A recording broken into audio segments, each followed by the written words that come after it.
Now, almost 2 years since he handed over the Ministry of Health docket to now CS Susan Nakhumicha, Mutahi Kagwe on Monday offered a media interview discussing his time as Cabinet Secretary and the current situation in Kenyan politics. Kagwe, who has largely kept a low profile since he left government, began his interview by explaining why he is not willing to criticize his successor, despite insider knowledge of running the ministry. Kagwe said this in a quote, "Good etiquette dictates that you shouldn't leave a job and immediately begin criticizing the person who takes the role after you. It is not fair and it is not good manners." End of quote.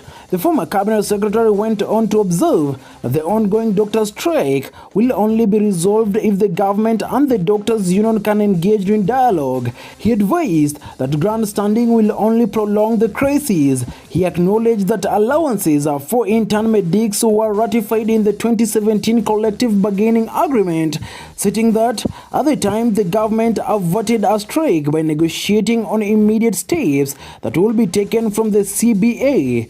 Kagwe further pointed out that the CBA was also partly influenced by the political climate at the time, given that it was an election year.